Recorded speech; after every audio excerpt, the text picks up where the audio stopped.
So I said, sir, ये जो student होता है इसका लक्ष्य क्या होता है?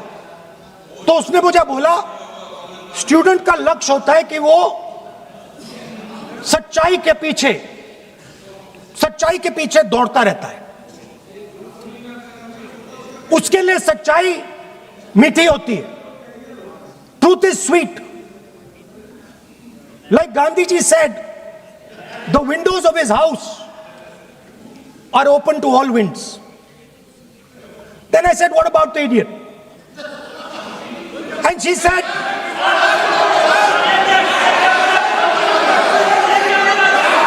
what is going on?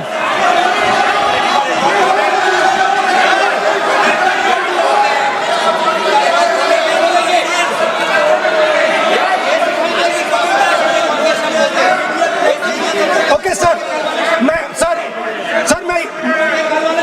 So she said, so I said, what about, I said, so sir, I said, okay, what about this other type of person who is not a student?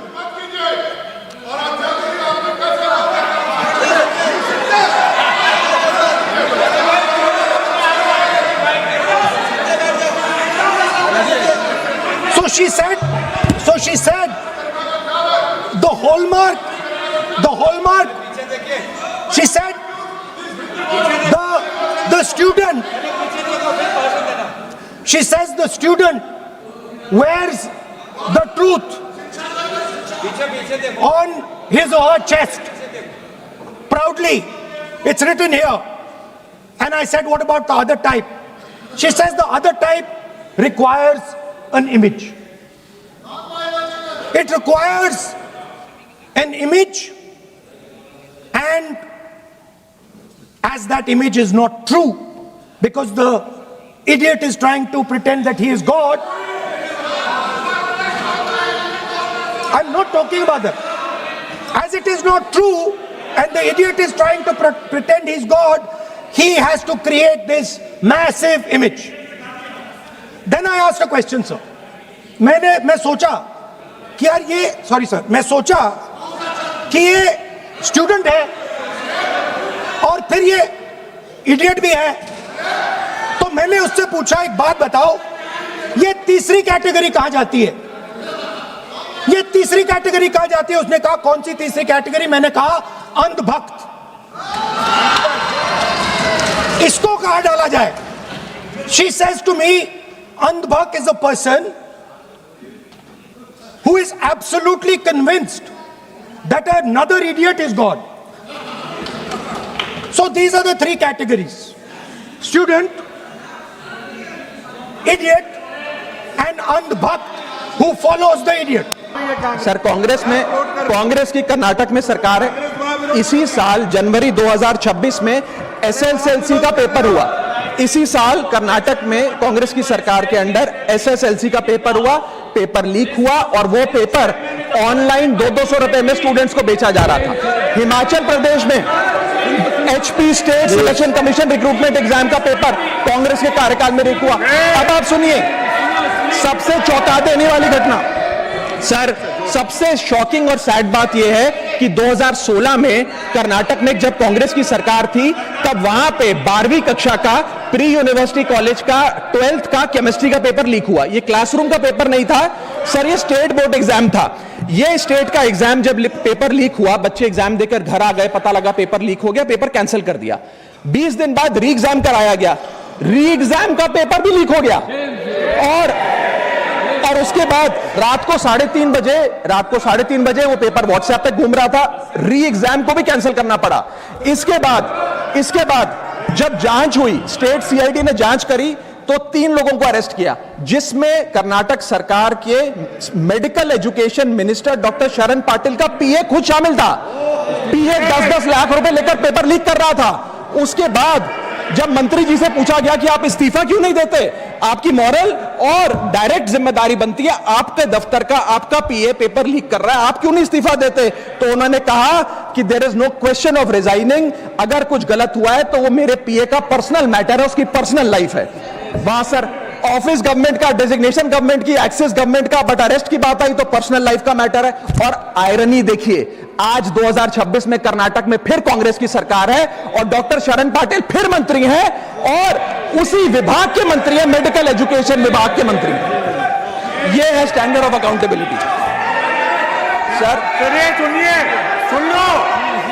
उसी के साथ साथ 2004 से 2014 के बीच में जब UPA की सरकार थी तो कांग्रेस के कार्यकाल में दर्जनों एग्जाम्पल हैं, डॉक्यूमेंटेड एग्जाम्पल हैं पेपर लीक के सर, जिसमें मुख्य तौर पर AIIMS post graduate medical entrance exam 2006 में लीक हुआ, रेलवे रिक्रूटमेंट बोर्ड का एग्जाम 2009 का लीक हुआ, all India engineering entrance exam 2011 UPA के कार्यकाल में लीक हुआ और SSC combined graduate level exam 2013 leak हुआ। सर इस पीरियड में उस समय की यूपीए सरकार ने क्या किया? कोई अकाउंटेबिलिटी एस्टैब्लिश करी, कोई एग्जाम सिक्योरिटी आर्किटेक्चर को ओवरऑल करने के लिए कोई कानून लाए, कोई dedicated anti paper leak law लाए? कुछ नहीं लाए। सर मैं एक बात कहना चाहता हूं, सर पॉलिटिकल मेमोरी सिलेक्टिव हो सकती है, पब्लिक रिकॉर्ड सिलेक्टिव नहीं हो सकता। अगर नेशनल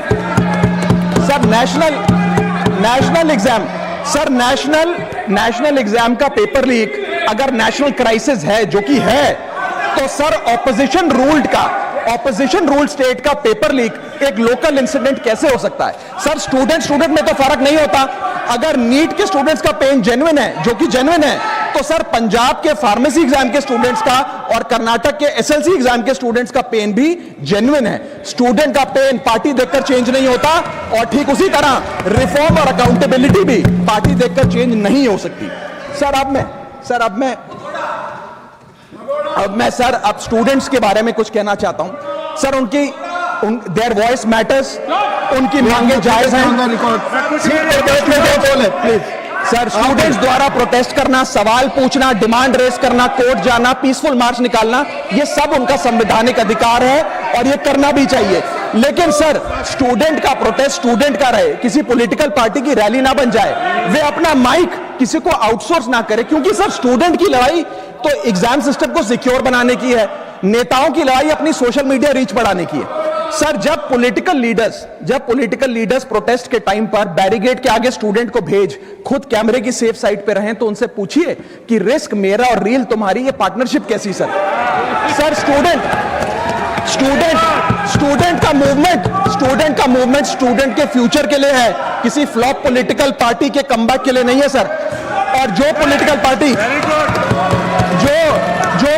पार्टी के अपने खुद के फ्यूचर का आता पता नहीं, वो स्टूडेंट के फ्यूचर की क्या लड़ाई लड़ेगी सर? स्टूडेंट्स को जस्टिस चाहिए, पॉलिटिकल पार्टी को फुटेज। स्टूडेंट को एग्जाम सिक्योर करना है, पॉलिटिकल पार्टी को वायरल क्लिप। स्टूडेंट का सवाल फ्यूचर का है, नेता का कैलकुलेशन अगले इलेक्शन का। इसीलिए मैं ऑपोजिशन पार्टीज को कहना चाहता हूं, don't use students emotion for your political promotion. ये लड़ाई बीजेपी वर्सेस कांग्रेस नहीं है, ये लड़ाई मेरिट वर्सेस माफिया की है, मेहनत वर्सेस सेटिंग की है।